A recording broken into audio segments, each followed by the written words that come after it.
Salut les gens, on se retrouve pour parler à nouveau de Marilyn Monroe et aujourd'hui on va discuter de Troublez-moi ce soir ou en anglais sous son titre original Don't Bother to Knock, un film que j'ai choisi de regarder parce que c'est un thriller et que dedans Marilyn Monroe semblait jouer le rôle de l'antagoniste, un truc que je l'ai peu vu faire et donc forcément j'étais intriguée.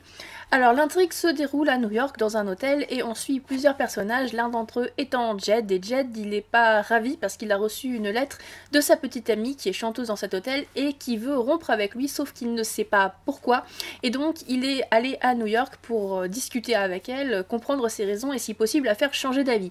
Malheureusement, il n'y arrive pas et donc il se retrouve dans sa chambre d'hôtel seul et frustré et dans le vis-à-vis, par la fenêtre, il voit Nell, une jeune femme qui est également dans l'hôtel et il décide il veut aller la rejoindre en fait. Ce qu'il ne sait pas, c'est que Nell n'est pas véritablement l'occupant de la chambre, c'est une babysitter qui est là et qui s'occupe d'une petite fille pendant que ses parents sont à une réception. Et il y a d'autres choses que Nell cache et Jed en fait il ne sait pas du tout ce dans quoi il est en train de mettre les pieds. Histoire de vous situer un petit peu, le film est sorti en 1952 et a été réalisé par Roy Ward Baker qui est un réalisateur anglais qui a fait pas mal de films d'horreur en fait mais qui est surtout connu pour un film relatant la tragédie du Titanic. Dans le rôle principal masculin, on a Richard Widmark, je suis désolée si je prononce très mal son nom. C'est un acteur qui a commencé à la radio et qui a joué dans des tas de trucs que je n'ai malheureusement pas vus, dont par exemple Alamo ou Le Jardin du Diable. Et dans un rôle secondaire féminin, on a Anne Bancroft, dont c'est le premier film ici et qui jouera dans des tas de trucs par la suite, dont Le Lauréat, Elephant Man ou Miracle en Alabama. Et bien entendu, dans le rôle central, le rôle féminin principal, on a Marilyn Monroe. Et c'était un rôle plutôt important pour elle parce que, après 5 ans de carrière, c'était le rôle qui était censé la légitimer auprès des critiques, leur montrer qu'elle était capable d'être une vraie actrice et de jouer des rôles un petit peu plus graves, un petit peu plus gris. Malheureusement, les critiques n'ont pas été convaincus et n'ont pas été tendres avec elle, mais c'était intéressant de la découvrir dans ce genre de rôle-là, même si c'est vrai que son rôle a été rendu plus sympathique à l'écran. Le film est en fait l'adaptation d'un roman court intitulé Mischief et écrit par Charlotte Armstrong. C'est un roman que j'ai lu après avoir vu le film, par curiosité. Honnêtement, je l'ai pas trouvé extraordinaire, donc on va pas en parler ici. Mais un truc que j'ai trouvé intéressant, c'est la façon dont le personnage de Nell est modifié d'un support à l'autre. C'est-à-dire que dans le livre, elle a un côté largement plus malveillant. Elle va appeler par exemple des hommes au téléphone et se faire passer pour leur maîtresse, une maîtresse probablement fictive, mais peut-être pas, auprès de leur femme. Elle joue vraiment de mauvais tours et ça prend de plus en plus d'ampleur jusqu'à arriver à des choses graves. Alors que dans le livre, il y a cette idée aussi que les choses dégénèrent, mais ce n'est pas la malveillance de Nell qui prend de l'ampleur, c'est sa psychose. Ce n'est pas quelqu'un de mauvais, c'est quelqu'un de psychologiquement fragile qui perd petit à petit pied et on est largement plus poussé à la prendre en compassion. Il y a quelque chose de triste à propos du personnage de Nell, d'ailleurs sa backstory a été changée, alors elle n'est pas détaillée mais ce n'est pas la même que dans le roman et c'est beaucoup plus tragique ce qui lui est arrivé dans le livre et c'est un personnage qu'on a envie de prendre en pitié. Je me suis sentie désolée pour elle du début à la fin, même si elle faisait des choses que bien sûr je ne pouvais pas approuver, mais c'est que, encore une fois, c'est pas qu'elle soit malveillante, c'est juste qu'on sent dès le début en fait qu'il y a quelque chose qui manque. Marilyn Monroe, et je dis vraiment pas ça de façon négative, la joue parfois de façon un peu zombie, c'est-à-dire que on sent qu'elle est là physiquement et elle sourit, elle est contente de travailler, elle veut s'occuper de l'enfant, elle veut lui inventer par exemple des histoires pour l'aider à s'endormir. Mais on sent toujours qu'il y a quelque chose d'absent ou quelque chose d'endormi, qui nous manque une pièce quelque part et petit à petit malheureusement elle perd de vue la réalité et voilà, ça devient une véritable tragédie. Les critiques ont été assez difficiles avec Marilyn Monroe. Moi, personnellement, je suis largement moins sévère. Je l'ai beaucoup aimée dans ce film, en fait. C'est-à-dire que je la trouve très bonne à exprimer ce que le personnage peut avoir de pathétique, de vulnérable et de triste. Il y a des moments, surtout vers la fin, où elle a l'air tellement fragile et tellement seule et tellement au bord du gouffre que j'en avais le cœur qui se serrait pour elle. Après, c'est vrai qu'elle a un peu plus de mal, en tout cas de mon point de vue, à être menaçante. Dans ces moments-là, c'était plus les situations et les dialogues qui faisaient le travail, c'est-à-dire qu'il y avait des situations tendues, il y avait des lignes qui faisaient froid dans le dos. Marilyn elle-même, je l'ai pas trouvée très... Elle a du mal à me faire peur, en quelque sorte. J'ai du mal à la trouver impressionnante. Mais pour tout ce qui est du point de vue tragédie, là, il n'y avait pas de souci. Donc en fait, je l'ai beaucoup aimée dans ce film, et au final... Au final, la tension passe grâce à tout le reste, donc tout va bien. Il y a même une certaine claustrophobie qui s'installe le long du film, en tout cas pour moi. Le premier plan du film est un plan en extérieur, qui est en fait la rue dans laquelle est l'hôtel, histoire de nous situer où c'est. Puis on rentre dans l'hôtel, et c'est simple, on n'en sort plus. On pourrait d'ailleurs avancer que l'hôtel est même encore plus fermé, parce qu'en fait il fait une sorte de C, il est replié sur lui-même, c'est ce qui permet à Nell et Jed de se parler par fenêtre interposée, de se voir déjà, et ensuite de communiquer. Mais quand je parle de claustrophobie, en fait, je sais pas de cette situation-là dont je veux parler, pas du fait qu'on ne sort plus de l'hôtel, mais ce qui se passe dans la chambre plutôt de Nell et Bunny à partir du moment où Jed y entre. C'est-à-dire qu'à partir du moment où il y entre, il y a quand même une certaine tension qui s'installe parce qu'on n'identifie pas tout de suite la menace, mais on sent bien qu'il y a quelque chose qui ne tourne pas rond. Et on a envie de lui dire mais casse-toi, mais casse-toi, mais casse-toi, mais casse-toi. Je vous retransmets ce que je pensais pendant le film.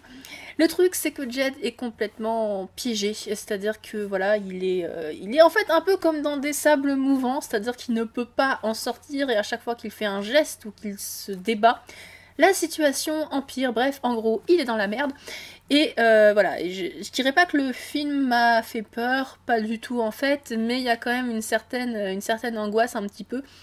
Et Jed, tel le Gérard Lambert moyen, aurait probablement dû rester chez sa mère comme un bon fils, ou en l'occurrence dans sa chambre d'hôtel. Le truc c'est que je le comprenais un peu Jed, parce que si vous voulez bien m'excuser ce petit moment de superficialité, Marilyn Monroe comme toujours est absolument superbe dans ce film. Je suis restée en admiration devant tous les plans où elle était finalement.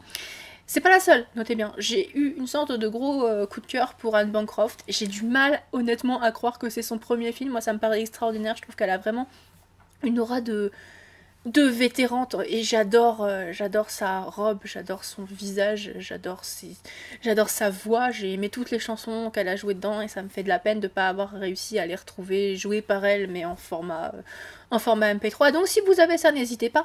Et son introduction dans le film est d'ailleurs une de mes scènes favorites. Elle est à ce comptoir de bar à se plaindre de sa vie amoureuse et subitement, de façon très élégante, le spotlight se retrouve sur elle et elle se met à chanter. Il y a quelque chose de particulièrement élégant et fluide à la façon dont on nous introduit le personnage. D'ailleurs, toute la séquence d'ouverture me plaît.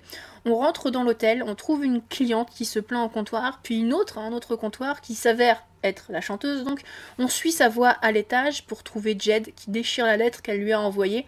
Et le film nous montre alors donc la fenêtre de l'autre côté furtivement et on voit la mère de la gamine qui est en train de se préparer, ça nous prépare à la suite. Et une fois qu'on a vu de l'autre côté de l'hôtel, on passe de l'autre côté de l'hôtel avec Nell qui entre dans le bâtiment et je trouve cette ouverture immédiatement prenante et au passage elle installe quelque chose de très important. Donc on commence en extérieur puis on rentre dans l'hôtel et une fois dans le lobby de l'hôtel on se retrouve face à un panneau qui nous dit de faire de cet hôtel quelque chose de plus, de faire de cet hôtel une maison, pas juste un endroit de passage, d'en faire un foyer.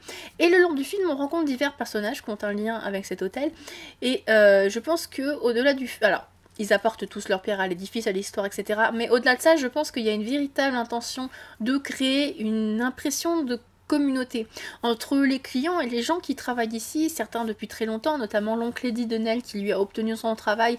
Lui, il travaille là depuis 14 ans, il sait très bien comment ça marche, il connaît tout le monde, et il y a un avertissement assez clair, cet hôtel est votre maison, et faites attention à qui vous laissez rentrer chez vous, parce que certaines personnes ne sont pas ce qu'elles semblent être. Le long du film, il y a cette idée de voir ce qu'on n'est pas censé voir, d'aller dans l'intimité des gens, que ce soit à travers une serrure, à travers une porte, à travers une fenêtre, ce genre de choses.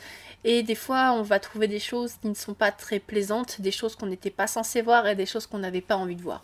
Tout le monde porte un masque dans ce film. C'est juste qu'il y en a certains qui cachent des choses plus ou moins inquiétantes, on va le dire comme ça. Mais par exemple, Jed, quand il veut aller dans la chambre de Nell, il lui donne un faux nom. C'est un masque derrière lequel il se cache. Et il y a des masques qui sont complètement inoffensifs, et en tout cas nécessaires. Par exemple, Lynn, quand elle chante sa chanson, elle chante d'amour, elle chante de séduction avec un sourire et l'air d'y croire, l'air amoureuse. Alors qu'en fait, en parallèle, elle est en train de vivre sa rupture, elle se sent pas bien, c'est pas le moment où elle croit le plus au grand amour, etc. Et c'est un masque, alors c'est un masque, je veux dire, elle fait juste son travail en fait, mais ce que je veux dire c'est que les spectateurs ne voient une image d'elle qui n'est pas ce qu'elle ressent à l'intérieur d'elle-même. Je fais des phrases qui sont tellement magnifiques.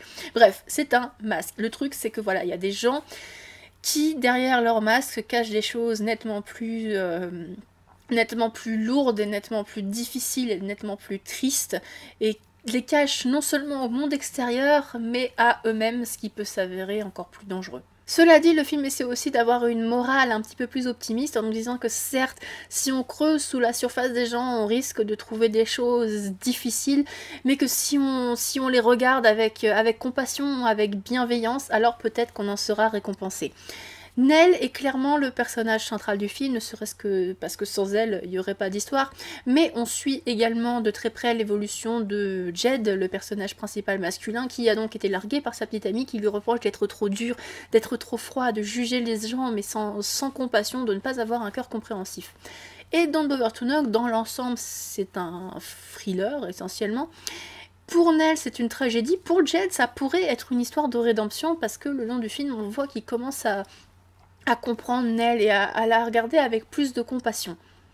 Cela dit, le film, moi, m'a rendu quand même plutôt triste, et pour ça, je suis désolée, je vais passer en mode spoiler, donc si vous voulez sauter tout ça, eh ben, sautez tout ça en allant à le timing que je vais indiquer sur l'écran tout de suite. Et en effet, Jed a droit à sa rédemption, et dans ce fameux « on gagne à être bon avec les autres », on gagne en effet dans le sens où Jed il gagne, c'est-à-dire qu'il a droit à sa happy end avec Lynn. Les autres, c'est moins clair quand même, parce que les autres, en l'occurrence, c'est Nell, elle est escortée vers la sortie, et a priori elle va retourner en institution, on sait pas trop ce qui lui arrive après la fin du film. Son avenir s'annonce quand même assez moins fun que celui de Jed et Lynn a priori. Et alors je reviens à mon histoire d'accueil et de mon panneau là, qui disait « Make it your home », parce qu'à mon avis, à mon sens, la formulation est importante. C'est-à-dire, c'est pas welcome home, c'est pas bienvenue à la maison, c'est make it your home. Donc faites de cet endroit votre maison. Il y a une responsabilité sur les clients, c'est à eux de faire de cet endroit leur foyer. Ça passe par s'occuper des gens qui y a dedans, notamment on a une femme qui va aller toquer à la porte de la chambre de Nell et Bunny pendant il y a une gosse qui pleure et tout, mais qu'est-ce qui se passe? Ça passe par ça passe par faire attention à qui on laisse rentrer dedans. Ça passe aussi par chasser les gens qu'on n'a pas envie de garder dedans, voilà. Et c'est ça qui m'a rendu un petit peu triste en fait. C'est-à-dire que à la fin, Jed gagne son droit de rester. Il montre de la compassion, etc. Il s'intéresse à quelqu'un d'autre que lui-même, et donc il gagne le droit de rester. Lynn l'escorte vers le bar, et il a sa place à la maison, ce que n'a pas Nell. Elle disparaît derrière les portes tournantes, elle se retourne plusieurs fois, et bien entendu personne ne l'arrête. Elle n'a pas sa place dans le foyer. Alors bien entendu, d'un point de vue pratique, on est d'accord que après avoir ligoté une gosse, etc., bien sûr, il faut qu'elle soit arrêtée. D'un point de vue plus symbolique, il y a quelque chose de triste, je trouve, parce que vraiment, il y a cette idée que les gens...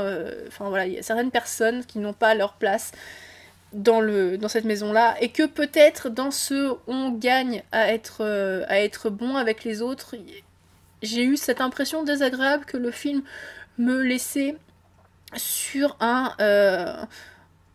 on y gagne surtout par rapport... mais pas par rapport à ceux qu'on aide en fait. Finalement, que peut-être cette compassion, elle sert surtout à se faire accepter des gens qui n'en sont pas l'objet, c'est-à-dire à être bien vu, à gagner sa place, à ne pas être exclu, et que finalement c'est plus important d'être bien vu que d'avoir véritablement aidé la personne.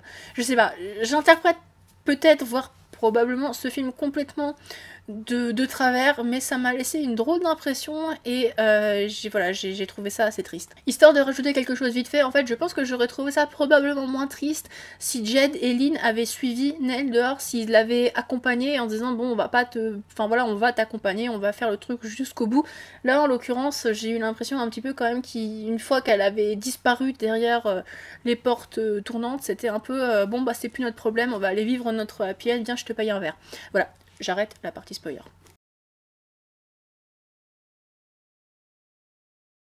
En tout cas, j'ai vraiment bien aimé ce film. Il m'a rendu un petit peu triste, mais c'est une bonne chose. Je veux dire, ça veut dire que je suis pas restée indifférente. Il y avait quand même quelques moments de tension réussis.